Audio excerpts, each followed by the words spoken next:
विस्पस्तरुणीकराग्रविगलत्कल्पप्रसूनाप्लुतं वस्तो प्रस्तुतवेणुनादलहरीनिर्बाणनिर्व्याकुलं स्रस्तस्रस्तनिबद्धनीविलसद्गोपीसहस्रावृतं हस्तन्यस्तनतापवर्गमखिलो दारं किशोराकृतिः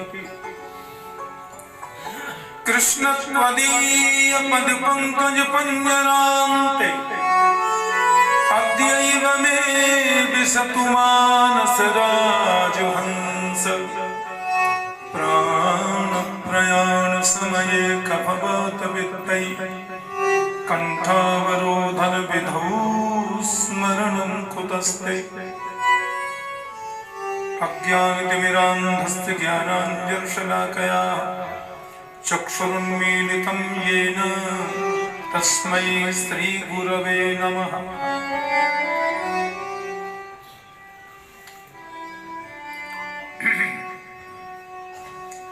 श्री राम जय जय राम, श्री राम जय राम, श्री राम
रामानंदाचार्य महाप्रभु की जय।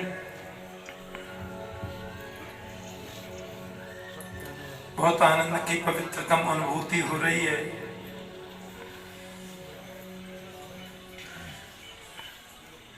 जगत गुरु नाभाद्वाराचार्य पूज्य श्री सुतीक्ष्ण दास जी महाराज का पावन सानिध्य, श्रीमद् भागवत और अनेक शास्त्रों के महानतम मनीषी उद्भट विद्वान संत जन सब विराजमान हैं। मेरे अत्यंत आत्मीय डॉक्टर मनोज मोहन शास्त्री जी, परम पूज्य श्री रसिया बाबा जी, पूज्य श्री कौशिक जी, पूज्य शास्त्री जी, हमारे अशोक जी रामायण के सरस व्याख्याता और हमारे ब्रजमंडल के बापू सब विराजमान है। सबको मेरा प्रणति। हमारी वैष्णव पद्धति में वैसे यदि हम लोग देखें तो हिंदू सनातन धर्म बड़ा विस्तृत, अद्भुत और पवित्र है। हमारे यहाँ उपासना की अनेक पद्धतियां हैं।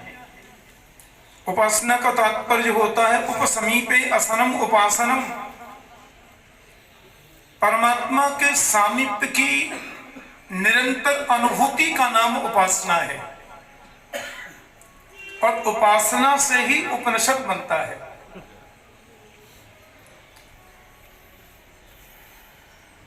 मैं हूं श्री भगवान का, मेरे श्री भगवान अनुभव यह करते चलो, तज ममता अभिमान। प्रभु मेरे हैं और प्रतिपल प्रतिक्षण मेरे साथ है। इसका नाम ही उपासना है। यद्यपि वैदिक सनातन संस्कृति में स्मार्त भी हैं, जो पंचदेवोपासक हैं वे स्मार्त हैं।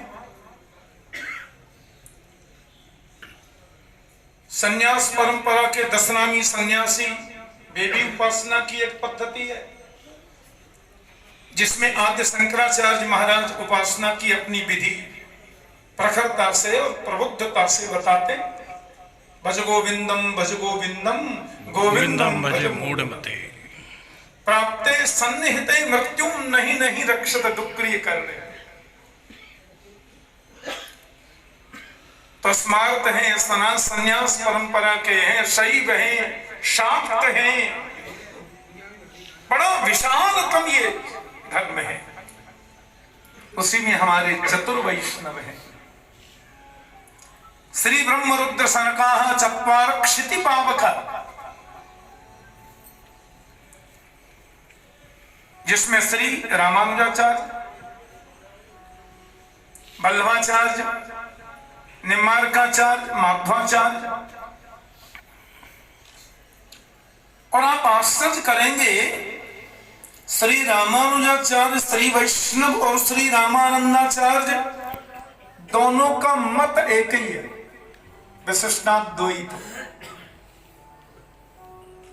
वैसे तो चारों वैष्णवाचार्यों का मत एक है, तस्मात् केनाप्युपायेन मनः कृष्णे निवेशयेत्। अभिमत एक ही है, मन कैसे भी गोविंद चरणानुरागी बने। दासोहम कौशलेन्द्रस्य रामस्य कृष्ण कर्मण, अभिमत तो एक ही है। लेकिन आनंद और आश्चर्य की बात यह है कि हर अवतार में परब्रह्म पहले स्वयं आते हैं, फिर अपने परिकरों के साथ आते हैं, फिर अपने परिकरों को बेचते हैं। वासुदेव, संकर्षण, प्रद्युम्न, अनिरुद्ध, ये वासुदेव, संकर्षण, प्रद्युम्न, अनिरुद्ध आप वसुदेव के पुत्र पौत्रों के रूप में न समझे। ये वेद वाक्य है। वसति सर्वम इति वसु, दिव्यते इति देवः, वसुश्चासौ देवश्च वासुदेव। वासुदेव का मतलब वसुदेव के पुत्र बनने के बाद तो वासुदेव नाम यह भी सार्थक होता है। लेकिन वासुदेव का मूलतः तात्पर्य है जो कण कण में रहकर भी सबको प्रकाश दे, वो वासुदेव है, यानी परब्रह्म। तो पहले वासुदेव आते हैं, फिर संकर्षण आते हैं, भगवान शेष, प्रद्युम्न। इसको चतुर्व्यूहावतार बोलते हैं, भागवत में भी और उपनिषदों में भी। तो पहले भगवान वासुदेव आते हैं ना, परब्रह्म आते हैं। लेकिन कलयुग में प्रभु ने पहले अपने अनुज को भेजा, बाद में स्वयं राम जी आए। अनुज को भेजा जगतगुरु रामानुजाचार्य, ये तो साक्षात संकर्षण है, साक्षात बलराम जी हैं, साक्षात लक्ष्मण है। लक्ष्मण जी ही रामानुजाचार्य के रूप में प्रकट होकर के आए, शास्त्र प्रमाण। तो पहले राघव ने अपने भाई को भेजा कली संतरण के लिए। जीव की जो मनीषा है उसको भगवतमय बनाने के लिए पहले आप जाओ, और बाद में स्वयं साक्षात राम जी पधारे। रामानंद स्वयं राम,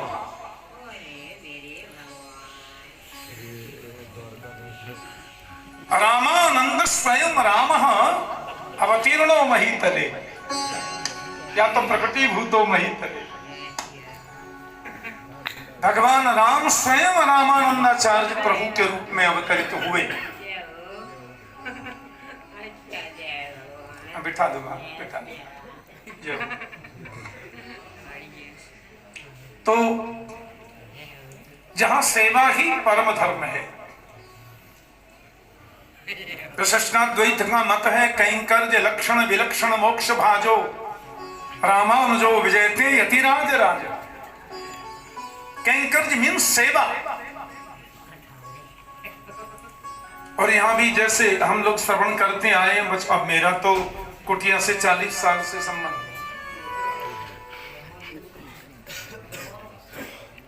और तकरीबन 50 वर्ष पहले जब हम 8, 9, 10 साल के होंगे, जब हम ठाकुर जी बनते थे, तो पूज्य बड़े महाराज जी की गोद में बैठ कर खूब माखन मिश्री, खूब पेड़ा लड्डू खाए। मेरे गुरुदेव ने कथा करी तकरीबन 5-6 वर्ष तक लगातार, और मैं छोटा सा था, गुरुदेव के थैला को लेके मैं आता। पहले गुरुदेव जी भागवत की कथा करते, फिर चित्रकूट वाले रामायण जी राम की कथा करते, और दोनों कथाओं का हम आनंद लेते। फिर बीच बीच में कभी भक्तमाली जी महाराज, बूढ़े भक्तमाली जी ज्ञान गुदड़ी वाले, उनकी भक्तमाल जी की कथा होती तो हम कथा श्रवण करने आते। तो ये तो सत्संग की भूमि है, बड़े बड़े वक्ताओं ने यहाँ, और मैंने तो बताया था गत वर्ष भी, तकरीबन 35 या 40 वर्ष के बीच, तब मेरी शादी नहीं हुई थी। हाँ, अब हमारी शादी को 39 साल हो गए। अब हमारे बच्चे हमसे एक नाम ऊंचे हैं। तो जब हमारी शादी नहीं हुई थी तो 39 साल तो शादी को हो गए 6 दिसंबर को, तो आप लगा लो 40 वर्ष पहले मैंने यहाँ भागवत कथा की। और टाट वाले बाबा एक थे, हाँ, वो बाबा कहाँ रहते थे, कहाँ इतने इतने तो पानी में खड़े रहते 10-10 घंटे, और सुनो बिछिया पहनते थे, गंभीर दाढ़ी, टाट पहनते हो, फिर बिछिया। जब मैं यहाँ कथा करता, पहले तो 2 टाइम होती थी ना कथा, 9 से 12, 3 से 6, 12 बजे कथा के बाद वो बाबा यहीं बगल के कमरे में रहते थे, तो फलाहार कराते। हम 2-3 लोग बैठ जाते, बाबा अपने आप। मैंने कहा बाबा बिछिया खाए को पैर रखे, और ये बिछिया और ऊपर कड़ूला माताएं पहनती है ना। मैंने कही जिकाई को पैरे हैं, सो बाबा रोवे लग गए। हमने की रोवे चोए बाबा? बोले सबको नहीं बताते हैं ठाकुर जी, हम लोग तो राघव की सखी हैं, हम तो मिथिला की परंपरा के संत हैं। ऐसे ऐसे संत यहाँ निवास करते, ऐसे ऐसे अमलात्मा, विमलात्मा, तेजस्वी, रसिक, ऐसे ऐसे संतों की ये भूमि है।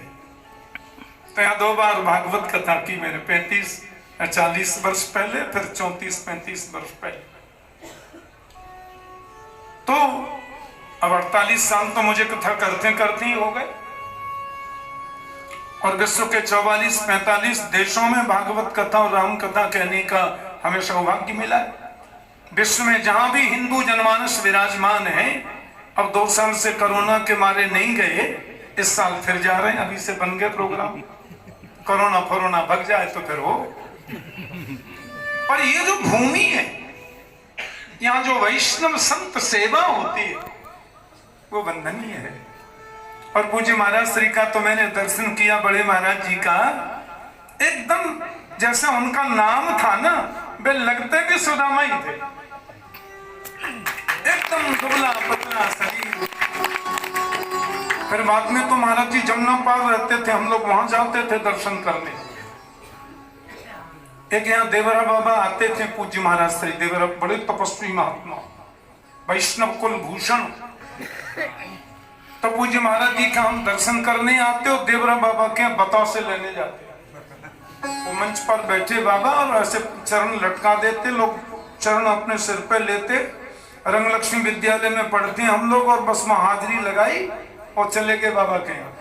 और फिर यूं करके गमछा हम खड़े हो जाते नीचे, और फिर महाराज 5-5, 6-6 पस भर के लाते बतासे, और फिर रंगलक्ष्मी में पहुंच करके लोटा में पानी भर के हम सब विद्यार्थी एक एक बतासों में डुबो में, फिर खाने संत आशीर्वाद प्रसाद। और पूज्य महाराज श्री के यहाँ हम लोग आते हैं तो कथा भी कर लेते, फिर महाराज श्री से खूब वार्ता भी करते। ऐसा सरल, ऐसा सहज हमारे वैष्णव संतों की सबसे बड़ी विशेषता है विनम्रता, निरभिमानिता। तितिक्षमः कारुणिका सुहृदः सर्वदेहिनाम् अजातः सत्तमः शान्ता साधवः साधुभूषणः। भगवान कपिल कह रहे हैं महापुरुष का लक्षण क्या है। हमारे पूर्वाचार्यों ने जो हमारे संतों को एक पद्धति बताई, तितिक्षव। मैंने तो ऐसे ऐसे संत देखे। अभी हमारे ऋषि बाबा बता रहे थे कि वहां जंगल में भी एक वैष्णव रामानंदी संत और संत सेवा करते। हमारे परम पूज्य श्री सुदामा दास जी महाराज, पूज्य बड़े महाराज जी, मैंने सुना, वो मैंने दृश्य देखा नहीं, कि महाराज जी यहाँ आटे की भिक्षा लेकर के आते। जब प्रथम पधारे थे वृंदावन, और आटे की भिक्षा लेकर के फिर स्वयं अपने हाथों से बनाते और 5 संतों को भोजन कराते। स्वयं अन्न ग्रहण नहीं करते, खाली जरा सा फलाहार ले लेते। तो संत सेवा की पद्धति, संत सेवा की परंपरा उन्होंने स्थापित करी। तो तितिक्षवः, बड़े से बड़े कष्ट को भी मुस्कुरा करके सहना, ये संत का स्वभाव है। और कारुणिका, प्राणी मात्र के प्रति करुणा की दृष्टि। क्योंकि हम तो करुणा निधान के ही परंपरा में है ना। भगवान राम का सबसे प्रिय नाम है जो माता जानकी जी ने उनका रखा, वो नाम है करुणा निधान। जनक सुता जग जननी जानकी अतिशय प्रिय करुणा निधान की। ताके युगपद कमल मनामहु जासु कृपा निर्मल मति पावहु। तो करुणा निधान की जो करुणा दृष्टि है वो हमारे आचार्यों से होते हुए संत परंपरा में आई है। तो कारुणिका और सुहृद सर्वदेहिना, प्राणी मात्र के प्रति सौहार्द भाव।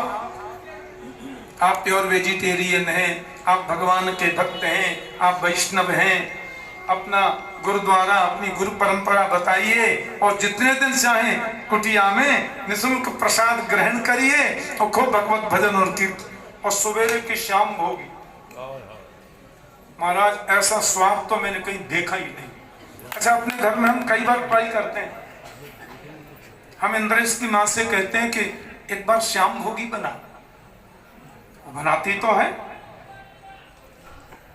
पर वो स्वाद नहीं आता है जो स्वाद यहाँ की श्याम भोगी के संग हलवा में आता है, वो कहीं नहीं आता।